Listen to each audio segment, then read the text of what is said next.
चंद्रे तारा व्यूह ज्ञानम।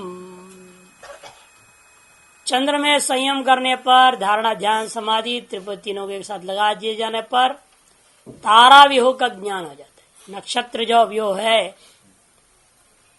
ये पूरा ज्ञान होगा। जैसे गीता में तत्र चंद्रमसम ज्योतिर योगी प्राप्ति निवर्तते। उस लोक पर जहां पर जाने के बाद जो है वह निवृत्त हो जाएगा स्वयं। योगी याज्ञवल्क्य संहिता में कहा चंद्र का तात्पर्य क्या। वो चंद्रमा पर आंग ला के बैठे 24 घंटा, दिखता ही नहीं 24 घंटा, तो क्या करे हैं?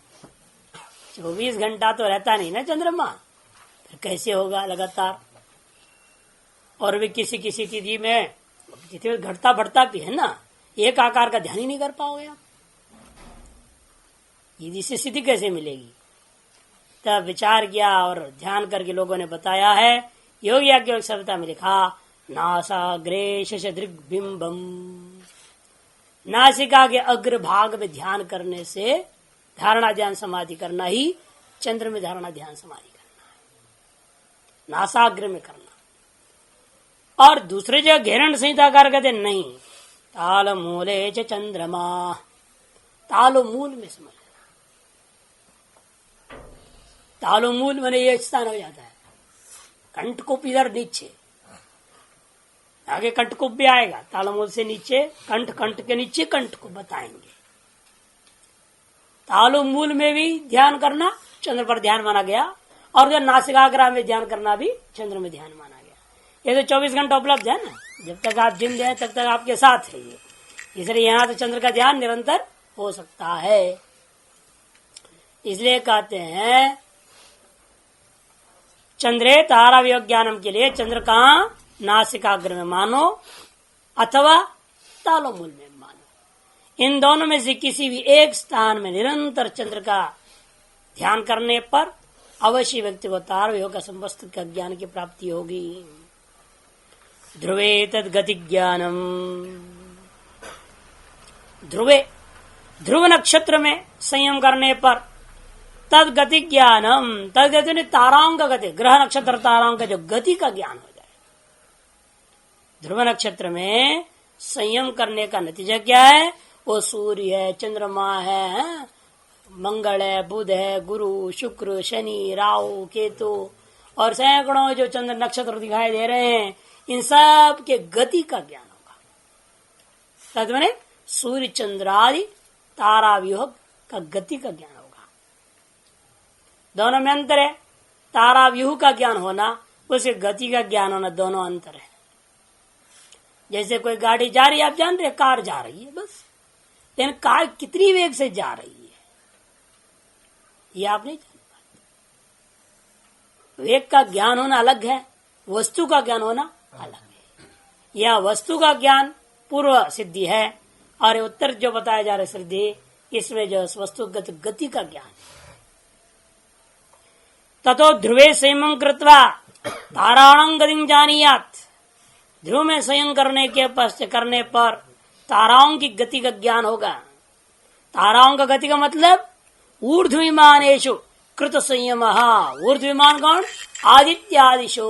आदित्यादि ऊर्ध्व में रहने वाले हैं। आदित्यादि जो है ऊर्ध्व में रहने वाले विमान रूप के सदृश विमान रूप में चलता फिरता दिखाई दे रहा है, जो उनमें होने वाला जो गति कृत संयम तान विजानीयात्। ध्रुव में जो कृत संयम वाला है वो ऊर्ध्व विमानों में अर्थात आदित्यादि ऊर्ध्व विमानों में होने वाली गतियों को सम्यक प्रकार से जान सकता है। पूर्व सूत्र में नासाग्र का ज्ञान करने से सुगंध का साक्षात्कार वो मत मतांतर इसे दूसरे ने बोला तालो मूल कह दिया, वो अलग अलग मत मतांतर है। अब जैसे योगी का अनुभव हुआ जिसको जैसा वैसे कह रहे हैं। जैसे नासिका और नासिकाग्र में भी अंतर कर, वहां नासिका कहा है, नासिकाग्र नहीं है।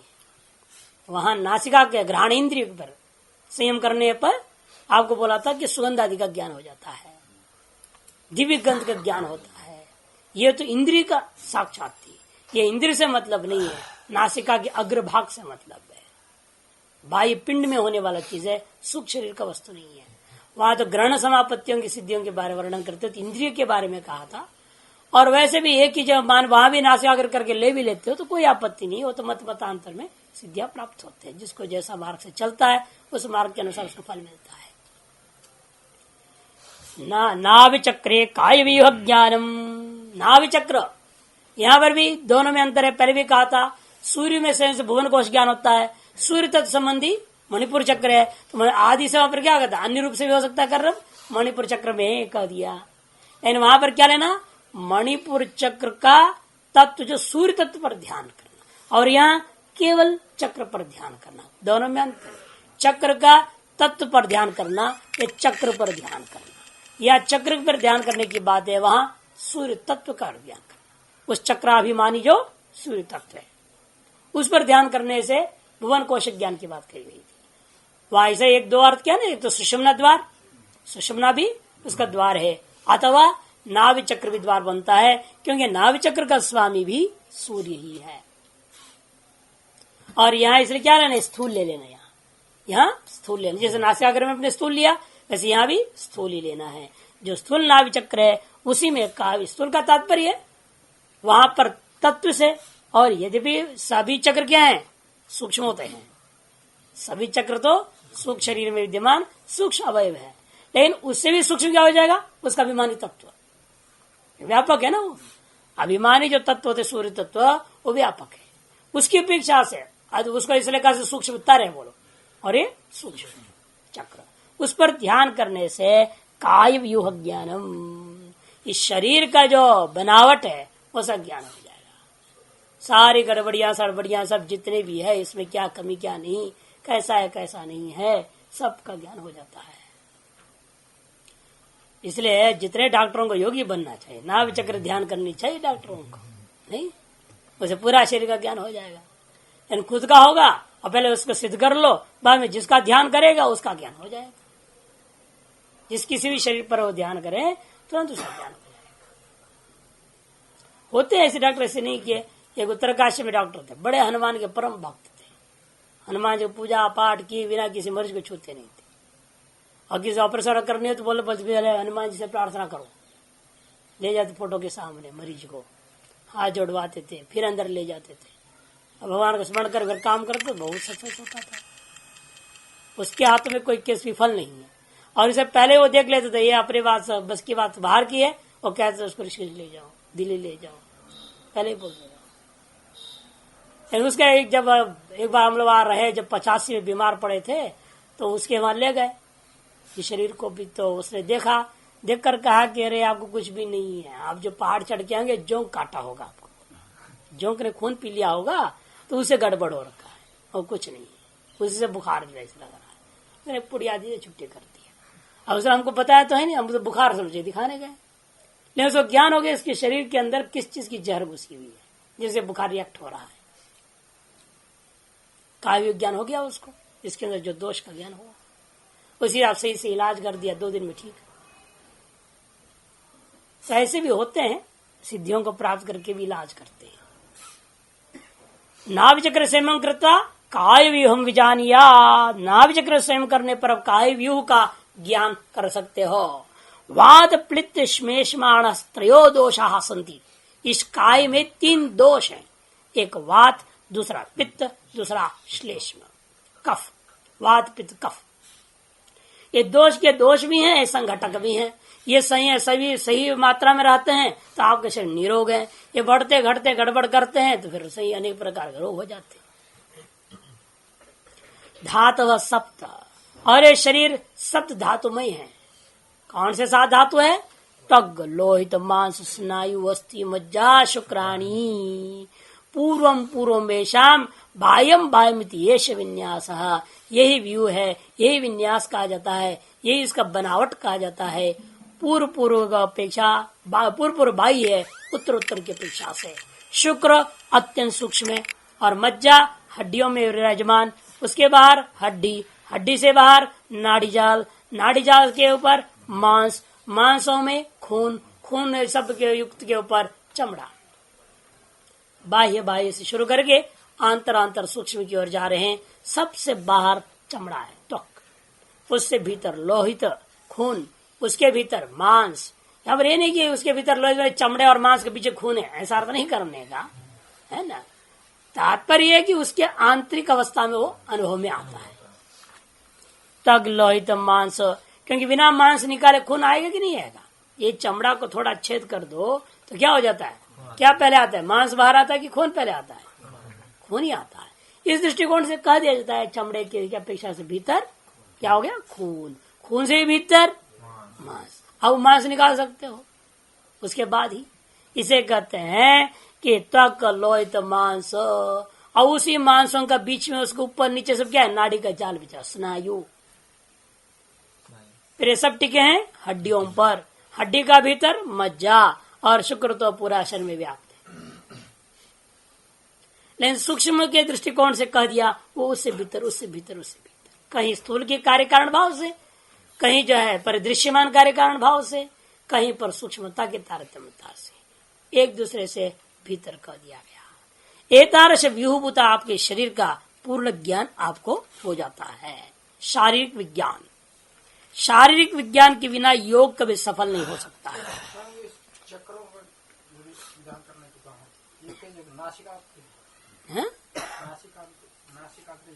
वो अलग होता, अलग बताया ना, उससे अलग सिद्धि है, चक्र की अलग सिद्धि है, हर चक्र का अलग अलग सिद्धियां होती है। चक्र की धारणा करने को नासिका नहीं वहां वैसे क्या मतलब है। अब यहाँ करोगे वहां करोगे, दो जगह ध्यान होता है क्या। फिर ये कैसे प्रश्न पूछ रहे हो। धारणा तो क्या होता है, धारणा का लक्षण क्या सुना है तुमने। फिर इधर नासिकाग्र भी बोल रहे हो और चक्र भी बोल रहे हो, दोनों कैसे हो जाएगा। दो भिन्न देश नहीं है क्या, दो भिन्न देश में है या नहीं, एक ही देश में है। सारे चक्र क्या नासिका के अग्र में बैठे हुए हैं। फिर वैसे कैसे, उससे उसके सिद्धि अलग है। नासिकाग्र से चंद्र के संबंध हो गया, चंद्रलोक का ज्ञान हो गया, आपको तारवियों का ज्ञान हो रहा है। अब चक्र का अलग ध्यान करो, उसके अलग समाधि लगाओ। जैसे जैसे करोगे, जिस जिस देश में करोगे अलग अलग सिद्धियां मिलेगी। जैसे इससे बोल रहा है क्या, इससे क्या सिद्धि मिल रहा है आपको, यही थोड़ी बोल रहे इससे चंद्र ज्ञान हो रहा है, यहाँ से तो काय भी ज्ञान हो रहा है। अलग अलग देश है, अलग अलग स्थान, इतने सारे अभी तक क्या सुनते आ रहे हैं, 8-10 तो हो गए। अलग अलग जगह ध्यान करोगे, धारणा ध्यान समाधि, केवल धारणा नहीं, ध्यान समाधि तीनों संयम की बात हो रही है यहाँ। त्रयकत्र संयम, तीनों को प्रत्येक स्थान में करोगे तो वो सिद्धियां मिलने की बात कही जा रही है। और इन विभूतियों को जो चाहेगा वो अपने लगे रहे, इसमें विभूति मिलेगी। और जो कैवल्य चाहता है उसको समझा रहे, इन विभूतियों के चक्र मत पड़ो। बाद में बोलेंगे ते तो अंतराया समाधि, समाधि में सब अंतराय विघ्न, ये सारी सिद्धियां। इसलिए कहने का ये तात्पर्य है ना कि आप किसी भी एक चक्र पर, किसी भी एक स्थान पर स्वयं करने की चेष्टा न करें। करोगे तो उसे सिद्धियां मिलेगी और उस सिद्धियों में फंस जाओगे। इसलिए इनको किनारे जान करके आपको इन स्थानों में जब चैतन्य शक्ति जब जागृत हो जाती है और विभिन्न स्थानों से होते हुए चलती है, और किसी भी एक जगह पर आपको अच्छा लगेगा वहीं टिक जाओगे तो क्या होगा, वहीं के रह जाओगे। अरे दिल्ली तक के टिकट ले लिया और बीच में लगा वो बहुत अच्छा लग रहा है, ये तो मुजफ्फरनगर में उतर जाओ तो क्या होगा, दिल्ली मिलेगा क्या उसको। वैसे ही हाल है। इसलिए जान करके बता रहे, तुम जब साधना करोगे, इस साधना मार्ग में जब आपकी आंतरिक शक्तियां जागृत होती हैं तो आपको कहां कहां क्या क्या मिलेगा, क्या क्या दिखाई देने लगेगा। अब उन्हीं चक्रों में नहीं रहना, ये लक्ष्य है बताने का। लेकिन जानकारी तो होनी चाहिए। यदि जानकारी ना हो तो क्या समझोगे आप, वही तुम्हारा लक्ष्य समझो, वही फंस जाओगे। इसलिए बीच की जितने भी स्टेशन भी बताना जरूरी है ना, कहां कहां क्या क्या होने वाला है रास्ते में। और तो बीच रास्ते में उतर जाओगे। लेकिन ऐसे ही पड़ा बोर्ड, बद्रीनाथ मार्ग लिखा था, उसने यही बद्रीनाथ समझ के उतर गया। अरे बोर्ड में आप आगे पीछे तो पढ़ो पूरा। इसे है ना, सेवा करना समझना है भी कभी कभी उल्टा पड़ जाता है। एक बार एक गांव के एक चौराहे थी, चौराहा होता ना, चौराहा रोड नहीं होते हैं, चौराहा थी। वहां एक पोस्ट चौराहा में डाल देते, बोर्ड टांग देते हैं, इधर जाओ तो ये शहर मिलेगा, उधर जाओ तो वो शहर मिलेगा, उधर वो शहर मिलेगा, इधर जाओ तो ये शहर मिलेगा। तो आंधी तूफान आई, वो उखड़ गया, गिर गया। अब जो है गांव का प्रधान ने सोचा भाई जनता की सेवा में जो हमें कुछ करनी चाहिए तो काट के इसका लगवा दूं। वो आया और 2 मजदूर को बोला तुम करो इस काम को। उन्होंने लगाए और लगाते उन्हें ये मालूम तो पढ़ना तो आता नहीं था, न दिशा से पता था। उन्होंने उल्टा सीधी टांग दिया, टांग रहा था खड़ा कर दिया, उसको लगा दिया। अब बेचारे जो जाए उल्टा रास्ते जाए, उल्टा रास्ते जाए। और सेवा हुई कि क्या होगा। अब वहां लोग सब मुसीबत खड़ी हुई, जो जो जगह गाली दे वहां आकर चौराहे पे है, कहा उनको वहां भेज दिया, फिर वापस आना पड़ा उसको, है ना। तो वैसे ही यहाँ पर दुर्दशा सबकी हालत हो रही है, सबका यही हाल हो रखा है। और ये बता रहे कि किस रास्ते से जाओगे तो क्या होएगा, और संभलोगे तो ठीक है, नहीं तो फंसोगे, है ना। इसलिए कोई भी करना है तो पहले उसको जानना पड़ेगा, सही सही दिशा समझो, वस्तु को समझो, कहाँ जाना है, कैसे जाना है, क्या करना है, वहाँ क्या क्या संभावना है रास्ते में, कहाँ पानी मिलेगा, कहाँ नहीं मिलेगा, है ना। सब समझ के चलना पड़ता, नहीं तो मुश्किल होता है व्यवहार में। तो यहाँ पर भी साधना में भी समझ, इसलिए कहते कि देखो कि भाई कंटकोप है क्षुत पिपासा निवृत्ति ही, विशुद्धि चक्र में आया। कंटकोप कहते हैं विशुद्धि चक्र। विशुद्धि चक्र में यदि आप समाधि लगाओगे, धारणा ध्यान समाधि तीनों लग जाता है, तो क्षुत पिपासा निवृत्ति, भूख और प्यास आपको पीड़ित नहीं करेगी। ये सिद्धि बढ़िया, ये बहुत बढ़िया, रहने का झंझट समाप्त है। हाँ, सब झंझट खत्म हो जाएगा। बहुत बढ़िया काम। इसे सबसे पहले सिद्धि पाने का प्रयास करना चाहिए, बाद में मुक्ति की देखी जाएगी, है ना। इस चक्कर में पीछे मर जाओगे तो क्या होगा।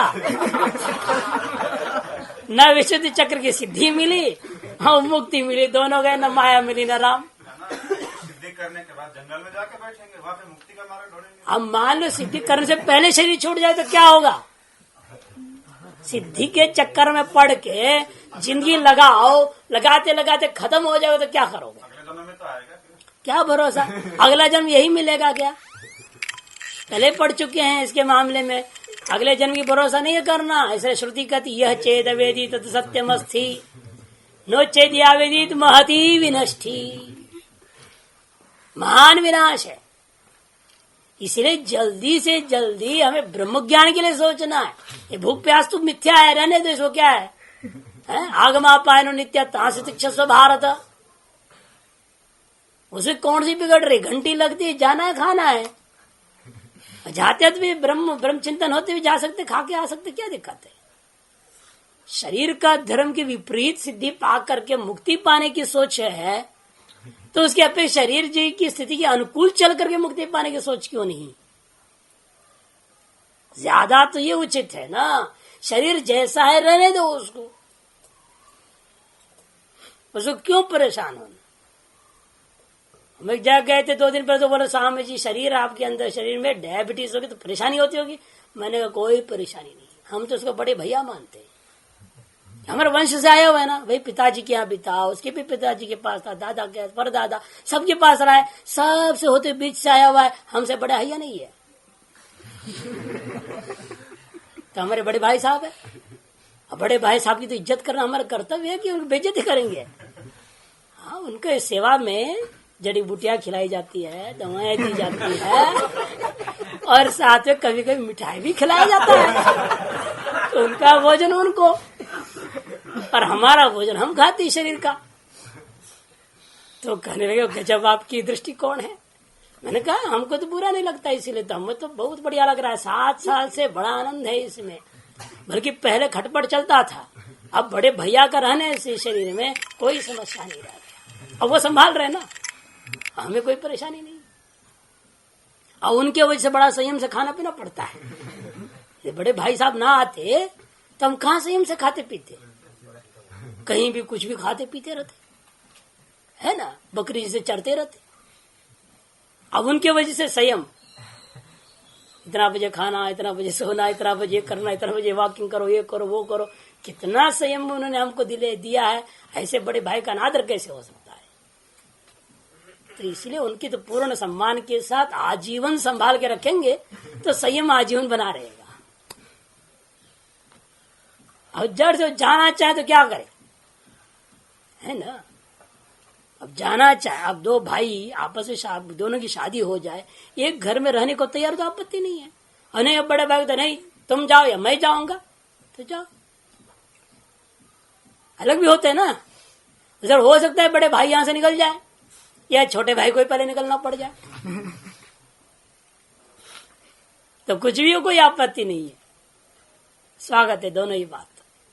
तो इसे वो दृष्टिकोण आना चाहिए, न कि उसको निवारण करने को परेशान हो जाओ, उसके पीछे लग जाओ, सिद्धि पाओ, निरोग शरीर के लिए प्रयास करो। अरे चाहे तुम शरीर को निरोग करो चाहे सरोग रखे रहो, मरना तो एक दिन है ही है इसको। उस निरोगता के चक्कर में हम श्रवण मन निध्यासन को त्याग दे क्या?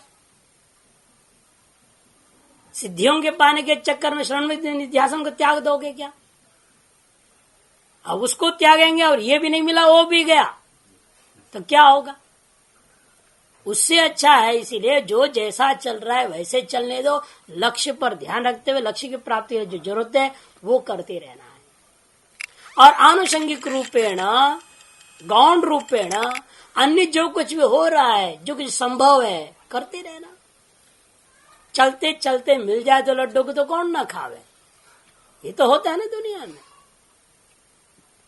इसलिए अपना लक्ष्य की ओर आगे बढ़िए, और साधना हो रहा है, सिद्धियां मिल जाती है तो मिल जाए दो उनको इस्तेमाल नहीं करना, लेकिन नहीं फिर फंस जाएंगे। इसलिए ये सब समझा रहे हैं कि आपकी साधना के मार्ग में किस किस स्तर पर आपको क्या क्या मिल सकता है। ये लक्ष्य ये नहीं है आप इनको पाने के लिए इसी को लक्ष्य बना दो, ये नहीं है। कूर्मनाड्याम स्थैर्यम, यहाँ पर पहले बता जिह्वाया अधस्तात् तंतु ततो अधस्तात् कंठः ततो अधस्तात् कूपः तत्र संयमात् क्षुत् पिपासे न बाधेते। जिह्वा के नीचे में एक छोटी जिह्वा लटकी हुई रहती ना, जो देखो तो आप लटकी हुई दिखती है, और उससे भी आगे जाओगे इस मूल जिह्वा के नीचे क्या नाड़ियां दिखती है, उल्टा करके देखो ना, ऊपर करो जिह्वा को, क्या नीचे दिखते हैं? नाड़ियां दिखती मोटी मोटी सी, और नीचे जो तो उसको तंतु उसको बोलते हैं। उसका बिल्कुल एक धार जब बन जाती, सारी नाड़ियां मिलकर एक पाइप सा हो जाते हैं, वो तंतु हो गया। उससे भी नीचे जाओ तत्वदस्तात् कंठः, उससे भी नीचे वास्तव में कंठ है। उस कंठ का भी नीचे, उसको हम लोग रहते हैं बाहर से देखेंगे तो ये जो ऊंचा प्रदेश होता है, हड्डी जब बाहर आता है पुरुषों में विशेष, उसको कहते हैं कंठ। उससे भी नीचे जो गड्ढा सा होता है यहाँ, उसको कंठ कूप कहते हैं। ठीक उसका पीछे रीढ़ का हड्डी में विशुद्ध चक्र होता है, उसमें संयम करने से तत्र संयमात् क्षुत् पिपासे न बाधेते, भूख प्यासे ये सब बाधित नहीं होगा। और आगे कहेंगे इसलिए ये सारी सिद्धियां इकट्ठे मिल जाएगी ज्ञानाभ्यास करने से।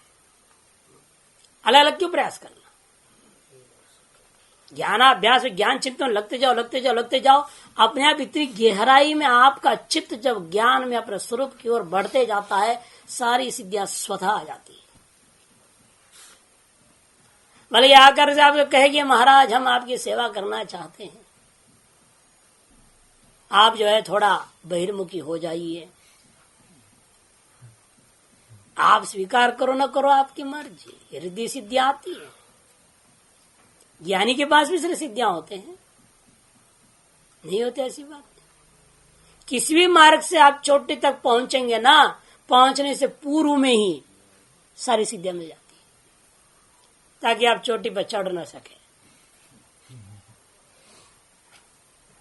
इसीलिए इनके लिए अलग प्रयास करने की जरूरत नहीं है, ये बात आगे में कहेंगे आप।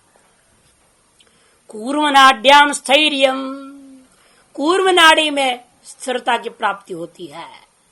चित्त की स्थिरता लेना, शरीर की स्थिरता तो आसन से पूर्व में हो चुका है, यहाँ चित्त की स्थिरता प्राप्ति हो जाता है। कूर्म नाड़ी क्या है? अनाहत चक्र। अनाहत चक्र में ध्यान करने, संयम करने पर आपको जब अनाहत चक्र के भी बिल्कुल अनाहत चक्र नहीं है ना, अनाहत चक्र के संबंध एक छोटा सा अष्टकमल चक्र होता है, उस अष्टकमल चक्र को यहाँ बोला जा रहा है कूर्म नाड़ी। उस पर संयम करने से स्थैर्यम, चित्त की स्थिरता की प्राप्ति होती है।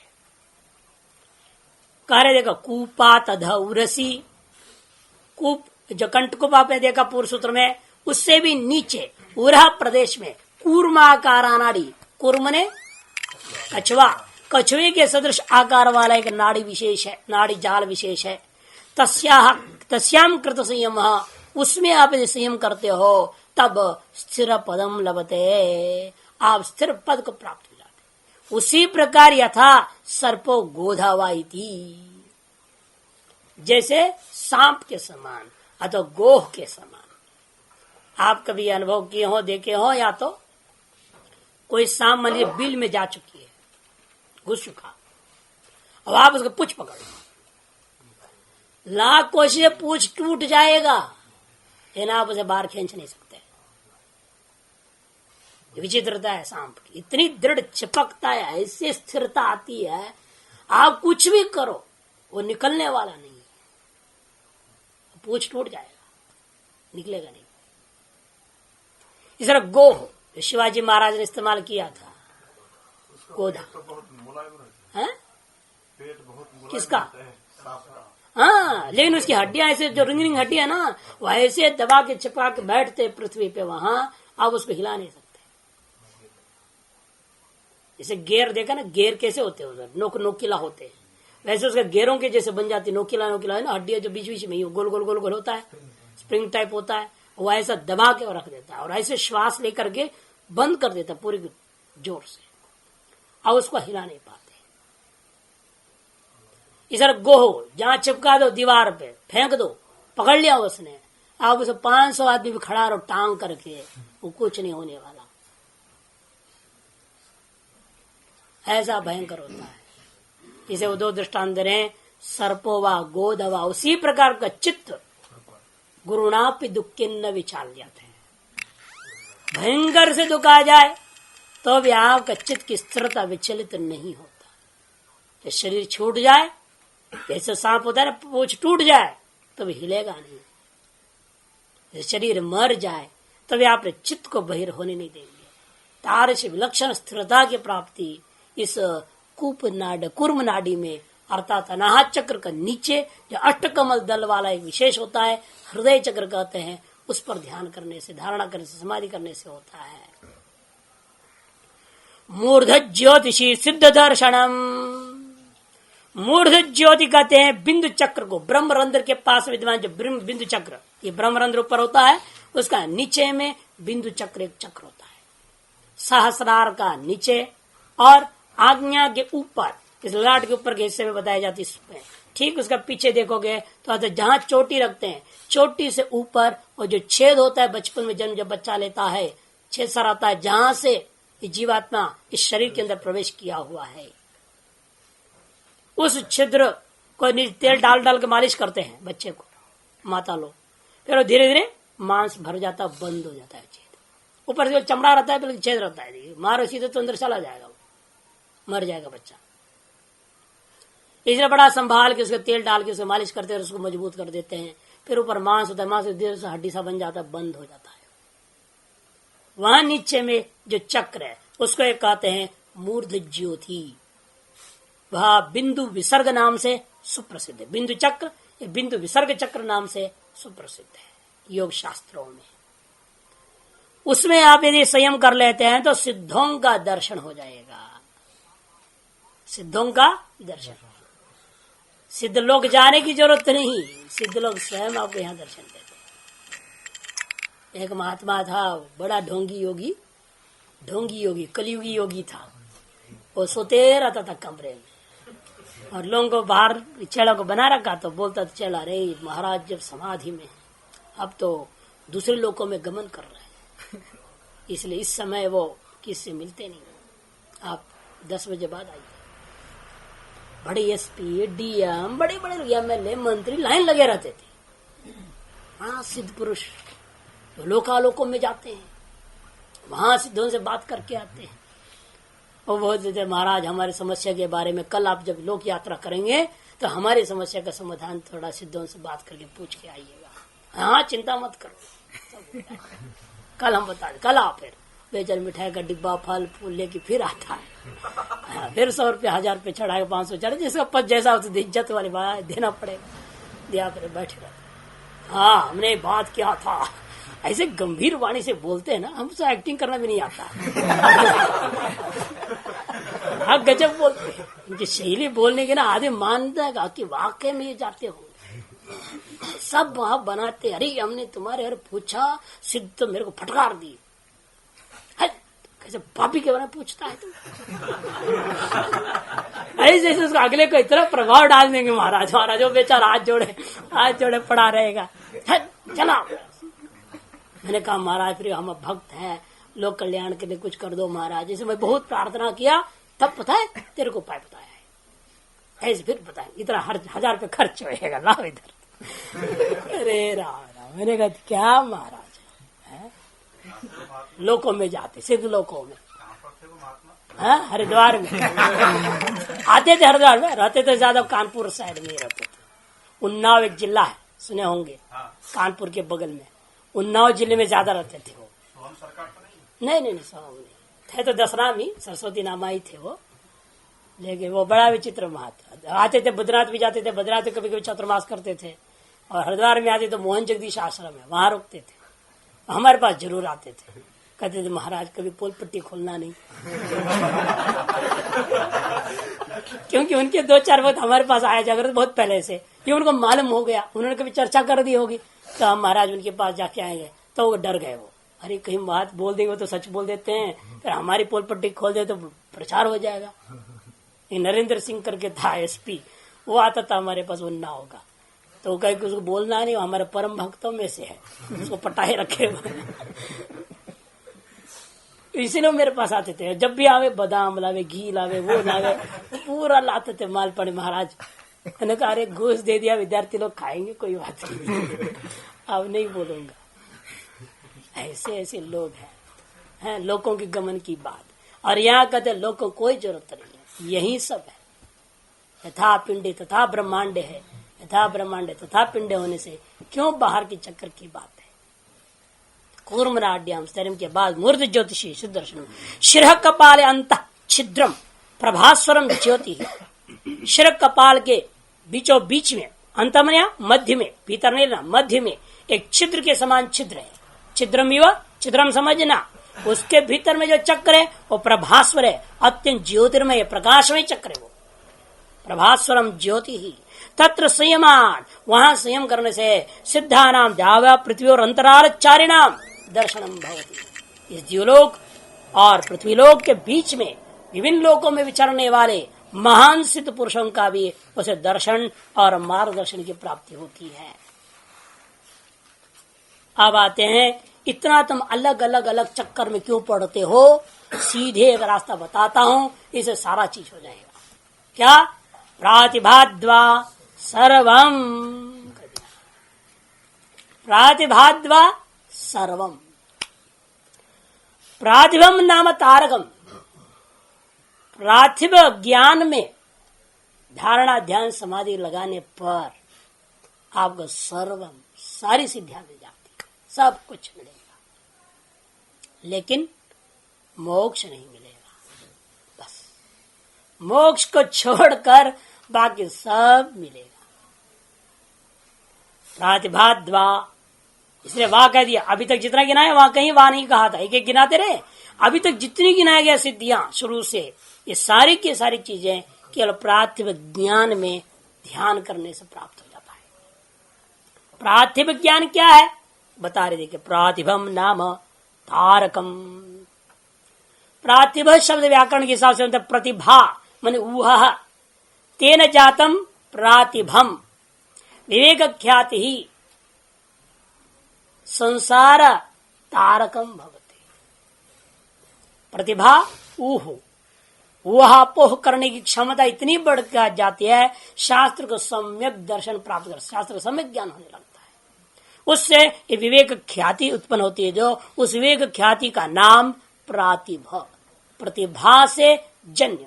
प्रतिभा ऊह तेन जातम प्रातिभम, विवेक ख्याति अर्थात संसार का तारकम, उसको प्रातिभम नाम तारकम। तद्विवेक जस्य ज्ञानस्य, क्योंकि प्रतिभा के द्वारा होने वाला जो विवेक, उस विवेक से जन्य जो ज्ञान का पूर्व रूपम, जो स्वरूप ज्ञान है, मोक्ष। विवेक से जन्य ज्ञान क्या? विवेक ख्याति से भी जन्य जो अनुभूति होता है वो स्वरूप ज्ञान है। उस ज्ञान की उत्पत्ति के पूर्व में होने वाला नाम है। उसी प्रकार दृष्टांत समझा रहे था। उदये अरुण प्रभा भास्कर, सूर्य का उदय होने से पहले जो सूर्य की लालिमा जैसी दिखाई देता है, लाल प्रकाश सा हो जाता है, अरुण प्रभा कहते हैं। उसी प्रकार मोक्ष को प्रदान करने वाला जो स्वरूप ज्ञान की उत्पत्ति के पूर्व क्षण में जो ज्ञान की अवस्था होती है, उसी का नाम प्राथिम ज्ञान है। मोक्ष द्वार तक पहुंच गए हैं, इसका मतलब उस स्थिति में सब कुछ मिल जाएगा। चाहे आप उस विवेक ज्ञान पर ध्यान कीजिए, चाहे इनके अपना विवेक ख्याति जो योग दर्शन की, चाहे वेदांत दर्शन का, चाहे भक्ति के माध्यम से पहुंचो, उस स्थिति तक पहुंचने पर चाहे किसी भी मार्ग से पहुंच रहा हो, उसको वो चीज अवश्य ही मिलेगा। यहां तक कहा हुआ सारी सिद्धियां उसको स्वतः ही प्राप्त हो जाते हैं। तेन वा सर्वमेव जानाति, इसे कहते तेना तार्श प्रातिभेन ध्यानेन सर्वमेव जानाति योगी। योगी सब कुछ जान लेता है, सारी सिद्धियां प्राप्त हो जाती है, वह सर्वज्ञ हो जाता है। प्रातिभस्य ज्ञानस्य उत्पत्ति कब होता है? जब प्रातिभ ज्ञान की उत्पत्ति हो जाए, विवेक ख्याति जब उत्पन्न हो जाए। इस विवेक ख्याति का भी अभ्यास करने से ही स्वरूप ज्ञान होगा, तो मोक्ष होता है। ये स्वरूप ज्ञान के पूर्व काल तक की बात इसलिए है ये। और फिर कहते हैं महाराज ये तो बहुत ऊंची बात है, विवेक ख्याति कैसे हो गया हमें? है विवेक ख्याति नहीं, आपने चित्त में छाती में होने वाले चित्त का ज्ञान भी नहीं, आपने चित्त का भरोसा नहीं, कुछ पता नहीं चल रहा है। आप तो विवेक ख्याति की बात कर रहे हैं, ये तो बहुत ऊंची बात हो गई ना, तो अंतिम सीढ़ी। इसलिए हमें वो जगह बताओ जिसे हमें अपना चित्त का पहचान हो थोड़ा सा। पहले हम अपने चित्त को समझें, ये क्या नाच रहा है, क्या सोच रहा है, क्या चाह रहा है, क्या इसकी वासनाएं हैं, ताकि उसको हम काटने की पहले उपाय करें, ताकि विवेक ख्याति उत्पन्न हो। विवेक ख्याति कैसे उत्पन्न होगी? विवेक ख्याति को उत्पन्न करने के लिए पहले अपने चित्त को समझना जरूरी है। इसे कहते हृदय चित्त संवित। हृदय में अनाहत चक्र, इसलिए पहले क्या होता? अनाहत चक्र संलग्न अष्टकमल दल अलग था पूर्व में, अब ये अनाहत चक्र में कहते सीधे। अनाहत चक्र में यदि आप ध्यान करोगे, संयम करोगे, तो चित्त संवेद कर दिया। आपके अपने चित्त के अंदर होता हुआ जो संवित है, उसका ज्ञान हो जाता है। हृदय में संयम करने पर चित्त का विज्ञान होता है। इदम अस्मिन् ब्रह्मपुरे दहरम पुंडरीकम वेश्मा तत्र विज्ञानम तस्मिन् संयमात् चित्त संवित। कहते वाह यह जो ब्रह्मपुरे, इसका नाम ब्रह्मपुर क्यों पड़ा? इस शरीर को ब्रह्मपुर कहते हैं। ब्रह्मपुरी यही है। ये ब्रह्मपुरी क्यों है? ये क्योंकि ब्रह्म को प्राप्त किया जाता है इसी में रहकर, ब्रह्म का अनुभव किया जाता है इसी शरीर में रहकर के, इसलिए शरीर का नाम ब्रह्मपुर। इस ब्रह्मपुर के अंदर में एक गुफा है, उसका नाम हृदय पुंडरीको, दहरम पुंडरीकम। एक छोटा सा दहरम ने एक छोटा सा पुंडरी कमलाकार वाला वेश्म घर है, गुफा है। तत्र विज्ञानम, वहां पर आप संयम कीजिएगा। धारणा ध्यान समाधि तीनों को संयम को कीजिएगा, तब क्या होगा? तस्मिन् संयमात्, वहां विद्यमान जो भी विज्ञान है, अरे चित्त जो भी वृत्ति चल रही है उसको चलते रहने दो, उसको रोकना नहीं, उसको समझने का प्रयास करना नहीं, बस चलता उसको केवल ध्यान करना है। जैसे बहती हुई नदी पर केवल चुपचाप बैठे ध्यान कीजिएगा, तो क्या होता है? आप उस जल को न रोक रहे हैं, न जल को समझने की कोशिश करें कितना ठंडा कितना गर्म, क्या है क्या नहीं है, केवल बह रहा है, उसको देखते बैठे रहे। यथा तथा चित्त रूपी नदी बह रही है और उसको केवल साक्ष्य भाव में स्थित हृदय चक्र में अनुभव कर ध्यान करते जाना है। इस चित्त की कि चित्त को एक जड़ वस्तु है, उसकी जो वृत्तियां हैं वो विज्ञान रूपा हैं, चेतन से विशिष्ट होकर के उस विज्ञान पर ध्यान, तत्र विज्ञान मिश्र कहते। मांसपन पर ध्यान करने कोई लाभ नहीं है। मांस बनोगे, जैसा ध्यान करो वही तो मिलेगा ना, इसे वो नहीं, इसे वहां उस गुफा के अंदर होता हुआ जो चित्त की वृत्ति धारा जो चल रही है, विज्ञान की धारा चल रही है, उस पर संयम करना है। तत्र विज्ञानम तस्मिन् संयमात्। क्या होगा? कद चित्त संवेद, चित्त विज्ञान हो जाएगा। फिर वास्तव में आपकी चित्त की गहराई में आप पहुंच जाओगे स्वाभाविक रूपेण, और चित्र पे कूड़ा पेटी में क्या क्या है सब मालूम हो जाएगा। और उसी के अनुरूप आप फिर साधना को निर्णय ले सकते हैं। अब हमें आगे क्या करना है, क्या क्या प्रतिबंधक है अंदर में, वो मालूम हो जाएगा। उन प्रतिबंधकों का निवारण के लिए उचित उपाय व्यक्ति कर पाता है। इसलिए जानकारी बात पूर्व में सर्व सिद्धि का कथन करने के बाद चित्त विज्ञान अधिक महत्वपूर्ण है सर्व सिद्धि की अपेक्षा से, कि यही सबसे भारी समस्या है। हमारे अंदर क्या प्रतिबंध है ये हम नहीं जानते, ना आजकल हम लोग के जो गुरु लोग हैं ये लोग भी नहीं पहचानते। अतः जो भी है राम नाम लो भाई, वैरागी तो राम नाम कर देगा, कृष्ण नाम कारष्णी होगा तो कृष्ण नाम दे देगा, सही हो तो नमः शिवाय करते रहो। अरे क्या करे समझ में नहीं आता। सब एक के कंपार्टमेंट में घुसा देते हैं, जो आए सबको एक ही चीज, सेवा करो, नमः शिवाय बस करते रहो। अब ये तो है ही नहीं, समस्या तो है नहीं, जैसे हर जन्म में हम लोग को लघु से शुरू करना पड़ता है, बड़ी समस्या है। अरे मालूम हम कहाँ तक पढ़े थे पिछले जन्म में, फिर आगे बढ़ते सीधे वहां से, वो न स्मृति में आती है, न मालूम है, न कोई बताने वाला है तुम इतने पढ़े हो इससे आगे तुम बढ़ो, कुछ नहीं। हर बार जन्म लो, नर्सरी में जरूर जाओ, 10वीं पास हो फेल हो, चक्कर चलती ही रहेगी, दिमाग खराब। कोई ऐसा ना गुरु मिल रहा है, न स्वतः कोई साधना को करने को तैयार है, दोनों तरफ से फंसे हुए। इसलिए अगर पहले जमाने में क्या होता, गुरुकुल ने सब पढ़ा देते थे सारे शास्त्र पहले पर, यहाँ तो 24-25 के बाद 2 गधे की आयु खत्म हो जाए तब आता, तब यहाँ आते हैं। अब उसे इतना दिमाग घिसा हुआ रहता है और सारा फालतू बातें भरा हुआ होता है। अब इसे शास्त्र घुसाने की कोशिश करो, इको बूढ़ा हो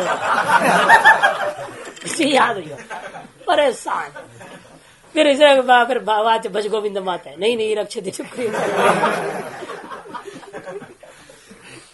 क्या फायदा, सारे संस्कृति चौपट कर दिया है।